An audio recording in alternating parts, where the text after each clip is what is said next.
jak narcyz imprintuje swój ból w twoim umyśle, aż twoje ciało zaczyna cię boleć. On odzyskał spokój, a ty zostałaś z bólem. Czy zdarzyło ci się kiedyś wejść w rozmowę spokojną, z jednym konkretnym pytaniem, a wyjść z niej z poczuciem, że to z tobą jest coś nie tak? To on skłamał, to on cię zranił, to on zrobił coś, co wymagało wyjaśnienia, a jednak godzinę później to ty płaczesz. To tobie drżą ręce, to ty czujesz ucisk w klatce piersiowej, ścisk w żołądku albo ból głowy. To ty zastanawiasz się, czy nie przesadziłaś, czy może źle zaczęłaś rozmowę, czy nie powinnaś go przeprosić, a on nagle jest spokojny. I to dotyczy kobiet i mężczyzn, ok? Kobiety też są narcystyczne. Jakby cały ciężar, z którym wszedł do tej rozmowy, został po twojej stronie. I właśnie o tym będzie ten film. W poprzednim odcinku obiecałam ci, że pokażę, jak narcystyczna osoba może przenosić własny ból, wstyd, chaos do twojego umysłu, aż ty zaczynasz czuć to, czego ona sama nie chce w sobie pomieścić. Bo kiedy intensywność ograniczyła już twoją odrębność, dzieje się coś jeszcze głębszego. Nie tylko zaczynasz uważać na jego reakcje, zaczynasz nosić jego skutki we własnym ciele. I chcę ci dzisiaj pokazać coś bardzo ważnego. Ten ból nie jest wymyślony. Nie jest dowodem, że jesteś słaba i nie jest też dowodem, że nadal powinnaś z nim być. To może być właśnie ślad po tej relacji, w której przez długi czas czułaś zadwoje, myślałaś zadwoje i próbowałaś regulować emocje zadwoje. Ale najgłębszy ślad powstaje wtedy, kiedy nie wtedy, kiedy on krzyczy, tylko wtedy, kiedy już go nie ma. A ty nadal robisz sobie to, co on wcześniej robił tobie. Jak jego wstyd staje się twoją winą? Zobaczmy najpierw, co naprawdę dzieje się w takiej rozmowie. Pytasz o wiadomość, którą gdzieś znalazłaś. Nie oskarżasz, chcesz zrozumieć. Najpierw słyszysz, że źle zobaczyłaś, potem, że nie miałaś prawa patrzeć, później, że twoja podejrzliwość niszczy związek, a następnie wraca twój błąd sprzed 2 lat, a na końcu mówi, nie da się z tobą rozmawiać i jesteś agresywna. I nagle już nie rozmawiacie o tej wiadomości, którą przypadkiem przeczytałaś, zauważyłaś i zaskoczyło cię to, albo po prostu chcesz coś się dowiedzieć, tylko rozmawiacie o twoim charakterze, o twoim tonie, o twojej zazdrości, o tym, że znowu zepsułaś wieczór. Fakt zniknął. Ja tego nie doświadczyłam na szczęście, bo ja bym w ogóle nie zadała żadnego pytania, tylko po prostu, może bym zadała, albo uważam, że w związku musi być zaufanie, więc ja bym chyba nie wchodziła w ten obszar. Jeżeli bym miała podejrzliwości, po prostu przeprowadziłabym rozmowę i jeżeli okazałoby się, że coś jest nie tak, to pewnie bym wyszła z tej relacji. Ale teraz idźmy dalej.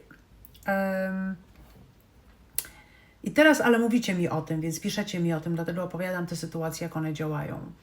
Więc teraz dzieje się rzecz, którą bardzo łatwo przeoczyć. On nie musi już czuć całego dyskomfortu związanego z tym, co zrobił, ponieważ ty zaczynasz czuć dyskomfort za niego. To ty się wstydzisz, to ty czujesz winę, to ty boisz się utraty relacji, to ty próbujesz naprawić atmosferę, to ty w nocy odtwarzasz rozmowy i zastanawiasz się, jak mogłaś powiedzieć to inaczej. W psychologii część tego procesu nazywa się projekcją, przerzucaniem winy albo eksternalizacją, ale sama nazwa nie jest tutaj najważniejsza. Najważniejsze jest to, co dzieje się z tobą. Ktoś, kto nie potrafi powiedzieć, zrobiłem coś, czego się wstydzę, zamiast tego doprowadza do sytuacji, w której to ty zaczynasz się wstydzić swojej reakcji na jego zachowanie. Ktoś, kto nie potrafi powiedzieć, boję się, że stracę nad tobą wpływ, zamiast tego mówi, że to ty jesteś kontrolująca. Ktoś nie potrafi przyjąć, zazdroszczę ci sukcesu, zamiast tego przekonuje cię, że stałaś się arogancka, zimna albo zapatrzona w siebie. Ktoś nie chce poczuć własnej bezradności, więc zachowuje się tak długo i tak mocno, aż bezradna staniesz się ty. I właśnie dlatego po takiej rozmowie możesz mieć wrażenie, że on wyjął z siebie cały ten chaos i zostawił go w tobie. Nie zawsze robi to według świadomego planu. Czasami jest to bardzo celowe, czasami jest to obrona uruchamiana automatycznie, ale Twój organizm nie pyta najpierw o jego intencje. Twój organizm reaguje na to, co się powtarza. Jeśli za każdym razem, kiedy przynosisz jakieś pytanie, a kończysz jako osoba winna i zaczynasz bać się własnej prawdy, i jeśli za każdym razem, kiedy stawiasz granicę, on staje się zimny, a ty zaczynasz się bać tej własnej granicy, a jeśli też za każdym razem, kiedy czujesz złość, zostajesz nazwana agresywną, zaczynasz bać się własnej emocji, to on już nie musi wmówić ci jednej wielkiej rzeczy. Wystarczy, że krok po kroku nauczy cię nie ufać temu, co dzieje się w tobie. Wystarczy, że krok po kroku będzie cię wpychał w poczucie winy. I zobacz, jak precyzyjnie może to działać w codziennym życiu. On jest zazdrosny, nie mówi jednak poczułem zazdrość i trudno mi sobie z nią poradzić. Zaczyna wypytywać, sugerować, oskarżać, patrzeć na ciebie tak, jakbyś zrobiła coś niewłaściwego. Po godzinie to ty jesteś zdenerwowana, to ty gorączkowo szukasz dowodów swojej niewinności, to ty pokazujesz wiadomości, tłumaczysz zwykłą rozmowę i zastanawiasz się, czy rzeczywiście nie zachowałaś się zbyt swobodnie. Jego zazdrość zmieniła się w twoje poczucie winy, albo on czuje się mały przy twoim sukcesie. Nie mówi, twoje osiągnięcie uruchomiło we mnie coś trudnego, bo boję się, że będziesz dla mnie za dobra na przykład. Tylko zaczyna szukać w nim wady. Mówi, że miałaś szczęście, że inni ci pomogli, że ostatnio za bardzo skupiasz się na sobie i zauważ, co dzieje się później. Następnym razem nie opowiadasz już z takim entuzjazmem, nie? Pomniejszasz to, co zrobiłaś, mówisz, osiągnęłam, zaprosili mnie do Kalifornii na meeting i tam w ogóle zaproponowali mi pensję $500,000, ale to wiesz, to jeszcze się zastanowię. Rozumiesz? Więc przestajesz o tym opowiadać i przeżywać, odbiera ci to ciepło, zastanawiasz się, czy w ogóle to ma sens, żeby ten sukces jakoś tam uhonorować i w ogóle skorzystać z tej propozycji. Czeka, aż zaczniesz szukać kontaktu. Po kilku godzinach, więc on jeszcze wcześniej, zamiast powiedzieć ci, że po prostu boję się, że ty odejdziesz, bo jego poczucie mniejszej wartości zmieniło się w twoją niezdolność do cieszenia się sobą tutaj, ale ponieważ on boi się tego odrzucenia i on boi się, że odejdziesz, to sam znika. Rozumiesz? I odbiera ci to ciepło i czeka, aż ty zaczniesz go gonić, za nim biec. I po paru godzinach ty panicznie boisz się tej utraty, to ty piszesz kolejną wiadomość, to ty obiecujesz, że coś zmienisz, chociaż jeszcze nie zrobiłaś niczego tak naprawdę, za co należałoby przepraszać. Jego lęk przed porzuceniem został rozegrany tak, że ty porzucona się czujesz, że ty się czujesz jako osoba porzucona. I właśnie o to chodzi, kiedy mówimy, że zaczynasz czuć to, czego on sam nie chce w sobie pomieścić. Nie chodzi o czytanie jego myśli. Nie możemy wiedzieć z absolutną pewnością, co czuje konkretny człowiek, bo przecież mamy patrzeć na wzorzec i na skutek, a nie zgadywać. Nie czytamy w myślach. Za każdym razem on wychodzi z napięcia, a ty w nie wchodzisz. On odzyskuje przewagę, a ty tracisz orientację. On nie musi spotkać się ze swoim stanem, ponieważ cała twoja uwaga zostaje skierowana na gaszenie stanu, który powstał w tobie. I z czasem przestajesz pytać, co on właściwie zrobił. Zaczynasz pytać, co jest ze mną nie tak. To jest chwila, w której jego wewnętrzny konflikt zaczyna pisać twoją wewnętrzną opowieść. Ciało słyszy to, czego ty już nawet nie nazywasz. I kiedy w poprzednim odcinku mówiłam o tym, że zaczynasz pilnować już siebie za niego, on już nie musi cię kontrolować, ty sama się kontrolujesz, żeby nie wyjść poza ramki. Zanim coś powiesz, układasz zdania, zanim odbierzesz telefon, patrzysz na jego twarz, zanim się ucieszysz, sprawdzasz, czy twoja radość go nie zrani. Teraz chcę pójść krok dalej, bo kiedy ty pilnujesz każdego słowa, twoje ciało pilnuje całego otoczenia. Słyszy, jak odłożył klucze. Widzi, że odpowiedział o pół tonu chłodniej. Kochani, moje statystyki pokazują, że ponad 53% osób, które regularnie oglądają moje materiały, nie subskrybuje tego kanału. Jeśli ten materiał był dla Ciebie wartościowy, zasubskrybuj go. To nie jest tylko kliknięcie. To realna pomoc w dotarciu z tą wiedzą do kolejnych osób, które próbują zrozumieć traumę, narcystyczną przemoc i proces odbudowy po trudnych relacjach. W ten sposób pomagasz mi rozwijać ten kanał, zwiększasz jego zasięgi i wspólnie tworzyć przestrzeń, która może zmienić czyjeś życie na lepsze. Dziękuję za Twoje wsparcie.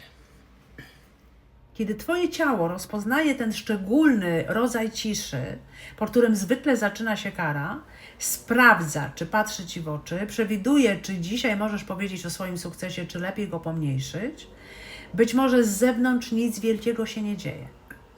Nikt nie krzyczy, nikt nie uderza pięścią w stół.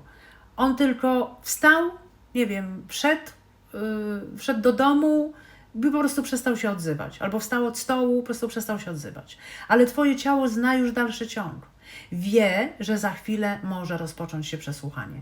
Wie, że będziesz musiała zgadywać, co zrobiłaś. Wie, że jeśli zapytasz, usłyszysz nic. Ja pamiętam, jak zapytałam, co mam zrobić, co się stało, co zrobiłam nie tak, to nie usłyszałam, co zrobiłam nie tak. Usłyszałam, jak sama dojdziesz, to lepiej zapamiętasz.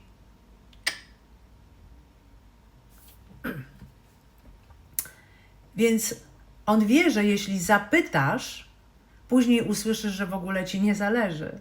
I dlatego zaczyna reagować, zanim cokolwiek zostanie wypowiedziane. Tobie oczywiście się napina brzuch, unoszą się barki, tu ból między łopatkami zaczyna się robić, zaciskasz szczękę, oddychasz płycej, krócej, nie możesz skupić się na tym, co robiłaś jeszcze minutę wcześniej. To nie jest przewrażliwienie. Nie. To jest uczenie się. Twój układ nerwowy zapamiętuje, jak drobne sygnały poprzedzały emocjonalne zagrożenie. Nie robi tego, żeby Cię zniszczyć, próbuje Cię ochronić, próbuje dać Ci kilka sekund przewagi. Potem, bo problem polega na tym, że w nieprzewidywalnej relacji alarm nie dostaje wyraźnego końca. Po zdrowym konflikcie może przyjść wyjaśnienie, naprawa, ciało dostaje informację, było trudno, ale znowu jest bezpiecznie.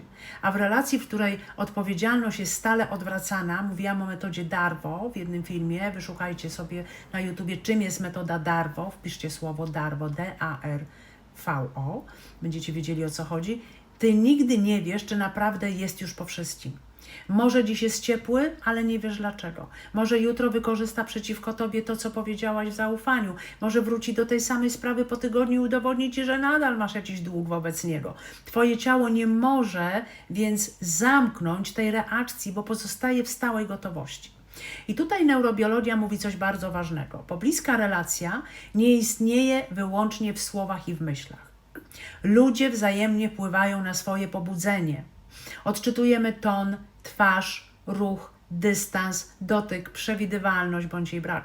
W bezpiecznej więzi możemy pomagać sobie wracać do równowagi. W relacji pełnej chaosu możemy ten chaos wzajemnie wzmacniać.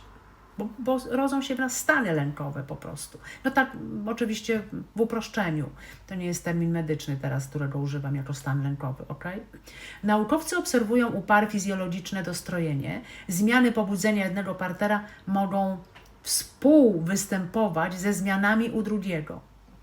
Nie oznacza to, że czyjaś emocja przeskakuje do Ciebie jak przedmiot, oczywiście. Oznacza to coś prostszego i bardzo realnego. Jego nieuregulowane emocje mogły stać się środowiskiem, w którym Twoje ciało musiało codziennie żyć, więc musiało się do tych emocji dostosować. I teraz, dlaczego zaczyna Cię boleć naprawdę? Dochodzimy tutaj do pytania, które ja bardzo często słyszę, zwłaszcza jak rozmawiacie na Discordzie. Ja nie mam dużo czasu, żeby tam być, bo pracuję nad wieloma projektami i bardzo dużo też dla Was, żeby to rozwinąć, cały ten ekosystem, ale Wy sobie tam często gawędzicie i bardzo często pytacie o to, dlaczego to tak boli? Dlaczego to naprawdę tak boli? Przy okazji zapraszam Was na kanał na Discordzie, gdzie możecie właśnie podzielić się swoimi problemami, przemyśleniami, swoją historią i wymienić z innymi uczestnikami swoimi doświadczeniami po prostu i się wspierać tam wzajemnie. Więc dlaczego po jednej wiadomości ściska Cię w klatce? Dlaczego po rozmowie boli Cię głowa? Dlaczego po rozstaniu czujesz się tak, jakbyś była fizycznie chora? I to dotyczy panów i pań. Wy tam po prostu wyjecie z bólu. Ja wiem, bo ja też wyłam z bólu. Ja wiem, co to znaczy. Ja wybuchałam takim niekontrolowanym płaczem, że po prostu patrzyłam się na siebie w lusterku, ryczałam i mówiłam, co się z Tobą, kobieto, stało? Do siebie. Co jest to jasne i ciasne? Ja się tak wkurzałam na to, bo po prostu to nie byłam ja. Ale już wracamy do tematu. Dlaczego? Dlatego, że ból nie powstaje wyłącznie wtedy, kiedy Ty skaleczysz rękę albo skręcisz nogę.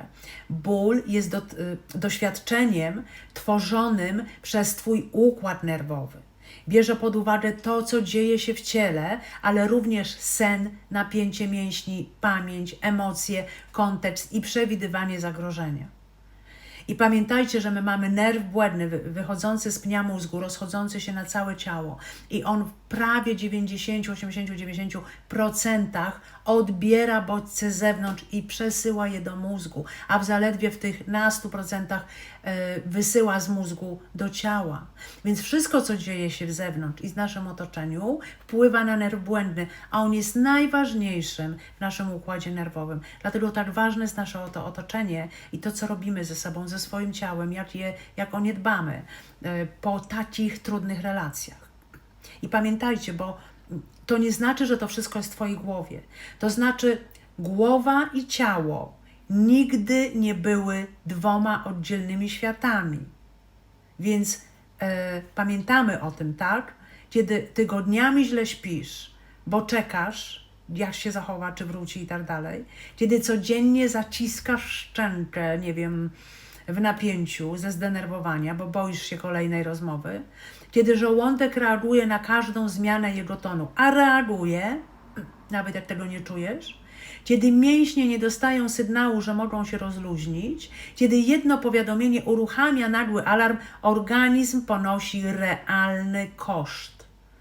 Badania nad odrzuceniem społecznym pokazują, że utrata więzi i wykluczenia uruchamia część szerokiej systemów związanych z alarmem i właśnie cierpieniem.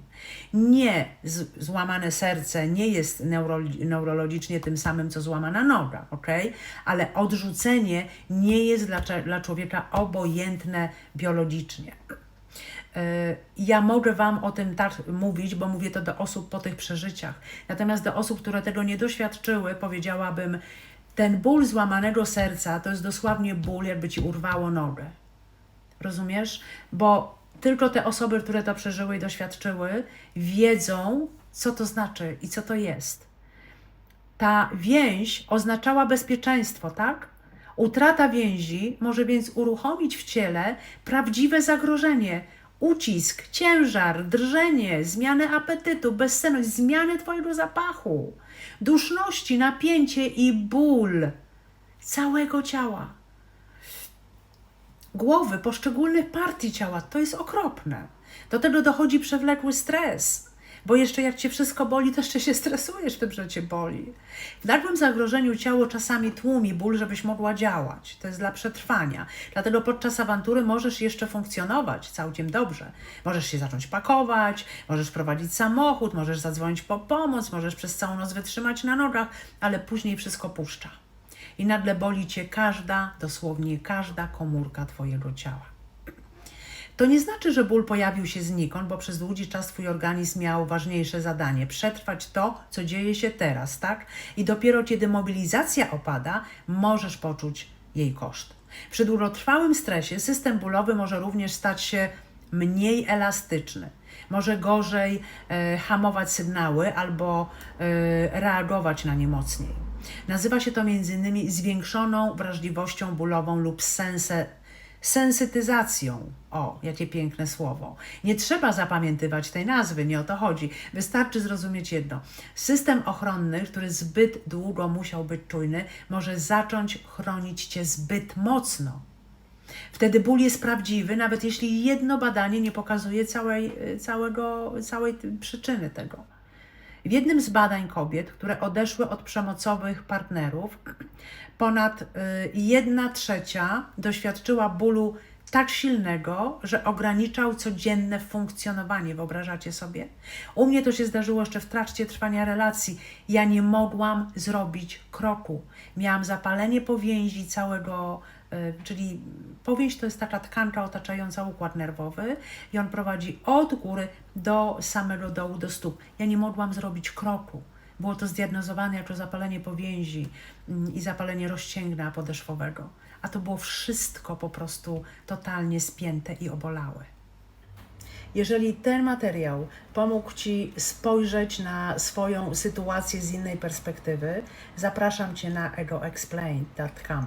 W menu znajdziesz książki, gdzie możesz nabyć e-booka i audiobooka w wersji polskiej i już wkrótce także w wersji angielskiej, a także testy orientacji dla osób po narcystycznej relacji. Wkrótce będą też testy dla osób, które są w narcystycznych relacjach, żeby mogły zbadać, w jakich relacjach właściwie są. Jeżeli czujesz, że Twój układ nerwowy nadal żyje w trybie przetrwania, możesz skorzystać również z 7-dniowej mapy odbudowy darmowej oraz 30-dniowej mapy powrotu do siebie. Wkrótce pojawią się także bardziej rozbudowane programy wspierające proces odbudowy po traumie. Jeżeli potrzebujesz bezpiecznej przestrzeni i kontaktu z osobami, które przechodzą podobną drogę, wejdź w zakładkę Kontakt i dołącz do naszej darmowej społeczności na Discordzie. Pamiętaj, odbudowa nie zaczyna się wtedy, gdy znikają wszystkie trudne emocje. Odbudowa zaczyna się wtedy, gdy przeszłość przestaje być jedyną przyszłością, jaką potrafisz sobie wyobrazić. Także możesz doświadczać silnego bólu w takiej relacji albo po zakończeniu takiej relacji. Także to może ograniczać to funkcjonowanie, może boleć potwornie głowa, plecy, brzuch, miednica, jelita, stawy. U części kobiet istniały również fizyczne urazy, a ból zawsze może mieć wiele źródeł. Ale to badanie pokazuje bardzo wyraźnie, że ciało może ponosić koszt relacji długo po jej zakończeniu. Dlatego proszę Cię o dwie rzeczy jednocześnie. Nie lekceważ wpływu długiego stresu na ciało, ale też nie przypisuj automatycznie każdego objawu narcyzowi. Zrób badania. Jeżeli ból jest nowy, silny, narasta, budzi Cię regularnie albo ogranicza Twoje funkcjonowanie, skonsultuj go z lekarzem. Dobrym, okay? Skutecznym i kompetentnym. Szczególnie nagły ból w klatce piersiowej, duszności, omdlenia, czy bardzo silny ból wymagający realnej oceny, a nie samodzielnego, nie tłumacz tego samodzielnie stresem. Uznanie neurobiologii traumy nie polega na ignorowaniu medycyny. Pamiętajcie o tym. Polega na tym, że nie mówisz już sobie, skoro nie widać rany, nie ma prawa cierpieć, dobra? Tylko dbasz o siebie.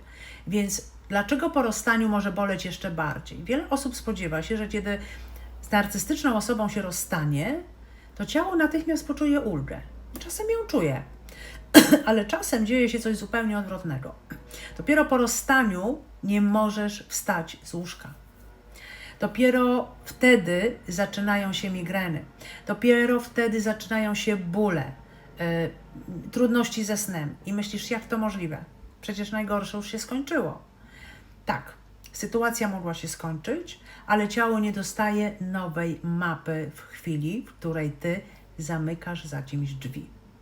Albo sama wychodzisz. Przez miesiące albo lata uczyło się, że cisza coś oznacza, że brak wiadomości może być karą, że dźwięk telefonu może oznaczać ulgę albo kolejne zranienie, że spokój nie zawsze jest spokojem, czasami jest tylko przerwą przed następnym napięciem.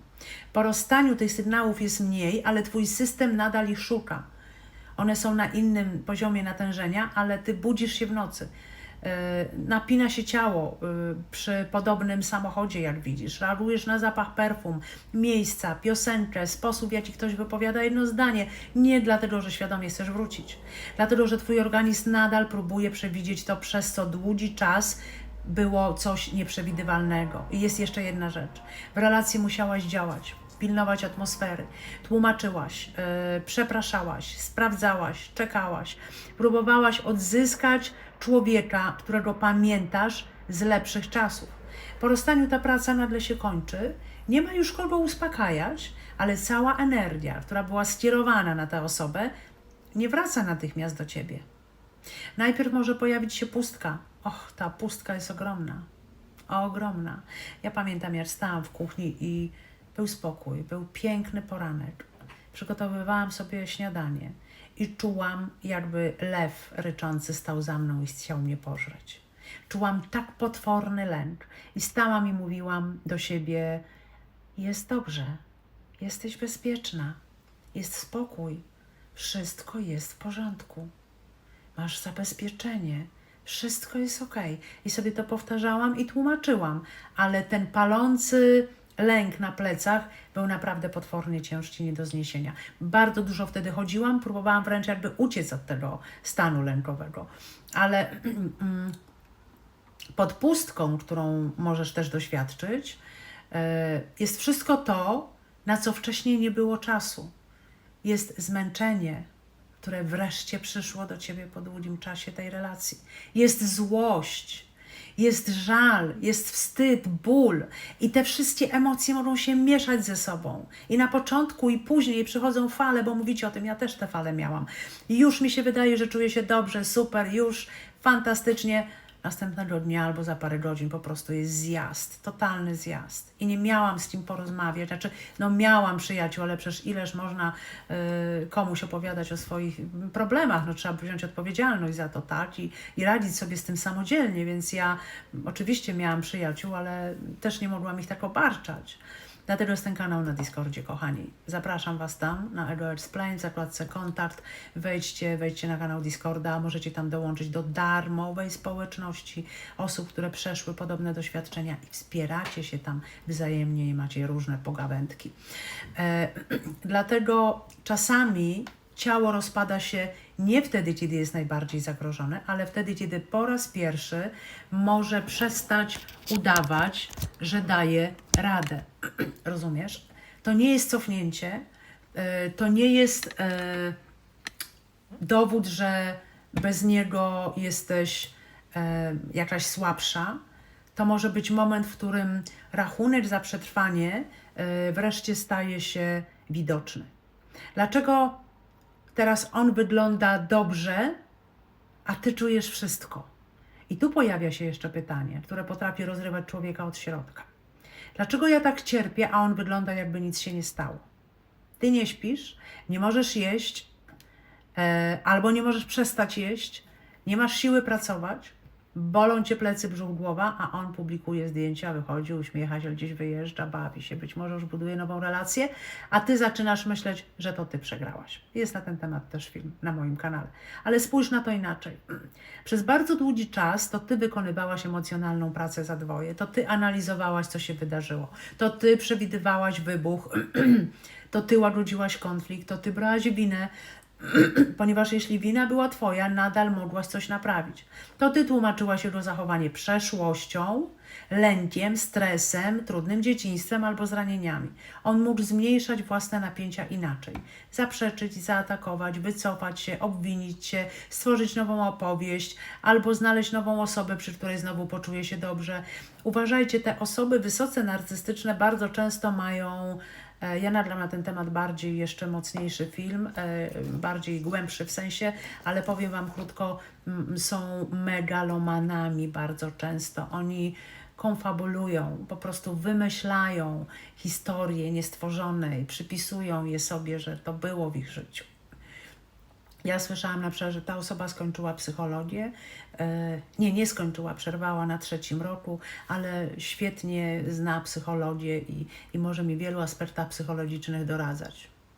To zaskakujące, dlatego że doskonale ta osoba wiedziała, że ja też fascynuję się psychologią, neuropsychologią, neurobiologią i mówienie mi takich rzeczy, nie opowiadanie o tym spowoduje, że ja dosyć szybko rozszyfruję pewne rzeczy. I co najgorsze, powiem Wam szczerze, no nie rozszyfrowałam. Dlaczego nie rozszyfrowałam? Bo miałam ten high hormonalny, ten love bombing, który włącza ci limerynkę w twoim mózgu, która totalnie ogłupia cię. I jak niektórzy psycholodzy mówią, powinniśmy iść wtedy na L4, na te parę miesięcy. Więc pamiętajcie, to nie jest żadne zakochanie, to jest zauroczenie, hormonalna burza, pierwotny instynkt przetrwania i przetrwania gatunku ludzkiego. Więc najważniejsze jest to, że po rozstaniu nie startujecie z tego samego miejsca, bo on może odejść od odpowiedzialności, ty odchodzisz z odpowiedzialnością za wszystko. On może szybko zbudować sobie nową wersję historii, ty nadal próbujesz zrozumieć, dlaczego żadna wersja nigdy nie trzymała się całości. On może szukać kolejnego pobudzenia. Twój organizm po raz pierwszy czuje koszt starego pobudzenia. Dlatego jego pozorny spokój nie oznacza, że przesadzasz, a twój ból nie oznacza, że on był silniejszy. Czasami najbardziej boli ten człowiek, który najdłużej nosił odpowiedzialność, emocje i konsekwencje za dwoje. Czyli najbardziej cierpi ten człowiek. I teraz ten najgłębszy imprint, kiedy zaczynasz robić sobie to, co on robił tobie. Do tej pory mówiłam o napięciu, które powstaje w relacji, a teraz dochodzimy do najważniejszego momentu tego filmu. Bo po pewnym czasie on już nie musi nic mówić. Ty słyszysz jego głos sama. Kiedy jesteś zmęczona, pojawia się znowu przesadzasz. Kiedy coś cię boli, robisz z siebie ofiarę. Kiedy chcesz poprosić o pomoc, jesteś ciężarem. Kiedy złościsz się na to, co zrobił, jesteś agresywna. Kiedy przypominasz sobie fakt, na pewno źle pamiętam. Kiedy chcesz odpocząć, jesteś leniwa i egoistyczna. To już nie on podważa twoje doświadczenia, ty podważasz je za niego. On zawstydzał twoje potrzeby, więc teraz sama wstydzisz się potrzebować. On karał cię za granicę, więc teraz czujesz lęk, zanim komukolwiek powiesz nie. On robił z twojej reakcji główny problem, więc teraz karzesz własne ciało za to, że nadal reaguje. I to właśnie jest najgłębszy imprint. Bo w imprincie nie to jest największym problemem, że przejęłaś jego emocje jako gotowy pakunek, bo ci to przekazał. I nie to, że jego ból zamieszkał w twoich mięśniach, w twoim ciele, dlatego że żyłaś w tym środowisku, ale to, że zaczęłaś traktować siebie tak, jak on traktował wszystko, czego nie potrafił znieść w sobie. On nie umiał pomieścić wstydu, więc ty wstydzisz się bólu. On nie uznawał bezradności, więc ty pogardzasz sobą, kiedy nie masz siły.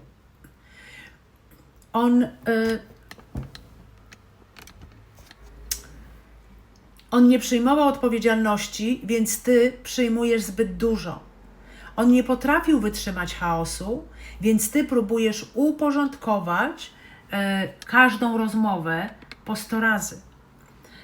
I w ten sposób zewnętrzna kontrola staje się wewnętrzną w tobie. Ty już sama się kontrolujesz, oceniasz, krytykujesz.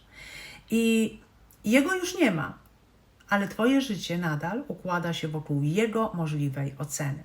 I dlatego samo zdanie, już wiem, że to był narcyz, nie przynosi ci takiej ulgi. Możesz znać wszystkie pojęcia, możesz rozumieć gaslighting, możesz wiedzieć, czym jest więź traumatyczna, możesz rozpoznać projekcję, a jednak nadal budzić się zaciśniętą szczęką. Bo wiedza pomogła ci nazwać historię, ale ciało potrzebuje jeszcze zobaczyć, że historia naprawdę się skończyła. Potrzebuje nowych doświadczeń, takich, w których twoje nie kończy się karą, twoje zmęczenie nie kończy się pogardą, twoje wspomnienie nie zostaje natychmiast podważone. Twoje ciało nie musi zasłużyć na opiekę. Jak zacząć oddawać to, co nigdy nie było twoją odpowiedzialnością? I teraz najważniejsze pytanie, co z tym zrobić? Nie powiem ci po prostu przestań o nim myśleć, bo wybacz i idź dalej. No to jest grube. Nie powiem też, że 3 głębokie oddechy usuną z ciała lata napięcia. Mogą pomóc, ale rób to, ale zacznij od czegoś prawdziwego. Kiedy pojawia się ból, nie dokładaj do niego jego głosu. Nie mów sobie znowu dramatyzuję. Powiedz, to co czuję jest prawdziwe. Nie muszę dziś udowadniać całej przyczyny, żeby się sobą zająć. To jest pierwszy akt odzyskania siebie. Mam prawo do tego odczucia i mam prawo do mojego stanu, takiego w jakim jestem. Nie walczę z tym. Nie tłumaczę po raz setny, co zrobił. Tylko decyzja, że nie będziesz już porzucać siebie w chwili, w której najbardziej siebie potrzebujesz. Potem rozdziel tę odpowiedzialność. Możesz wziąć kartkę i napisać na jednej stronie: to należy do mnie. Moje słowa, moje decyzje, moje błędy, moje granice, moje leczenie. To, komu dzisiaj daję dostęp. Po drugiej stronie napisz: tego nie mogę przeżyć za niego. I jego wstydu, jego odmowy refleksji, jego reakcji na moje nie, jego decyzji, żeby kłamać, poniżać, karać ciszą albo odwracać odpowiedzialność. Być może przez długi czas brałaś to wszystko, bo wydawało ci się, że jeśli dobrze zrozumiesz jego ból, przestanie ciebie ranić. Ale tak się nie stało, prawda? Ale empatia nie daje ci władzy nad cudzym wyborem. Możesz rozumieć, skąd przyszedł jego ból i jednocześnie odmówić dalszego płacenia za niego własnym ciałem i zdrowiem. Następnie zacznij zauważać nie tylko sam ból, ale to, co wydarzyło się chwilę wcześniej. Może przeczytałaś wiadomość, może zobaczyłaś jego zdjęcie, może ktoś użył podobnego tonu, może od kilku nocy prawie nie śpisz, może przez cały dzień nie jadłaś, nie piłaś wody i siedziałaś nieruchomo, odtwarzając jedną rozmowę. Nie szukasz winy w sobie. Szukasz miejsca, w którym możesz dać organizmowi nową informację. To jest wiadomość, nie rozkaz. To jest wspomnienie, nie wydarzenie, które dzieje się teraz. To jest czyjś chłód, nie dowód, że zrobiłam coś złego. Oprzyj stopy o podłogę. Rozejrzyj się dookoła. Zauważ, gdzie jesteś. Poczuj oparcie na krześle. Nie zmuszaj się do idealnego oddechu. Po prostu sprawdź, co naprawdę dzieje się teraz, a co moje ciało przewiduje na podstawie przeszłości. To nie wyłącza bólu magicznie, ale zaczyna odbudowywać różnice pomiędzy wtedy i teraz. I szukaj ludzi, przy których nie musisz bronić własnego doświadczenia. Zapraszam Cię przy okazji na Ego Explain do zakładki Kontakt, na Discorda. Tam już jest społeczność 180 czy 190 osób dołączyło już do naszego kanału.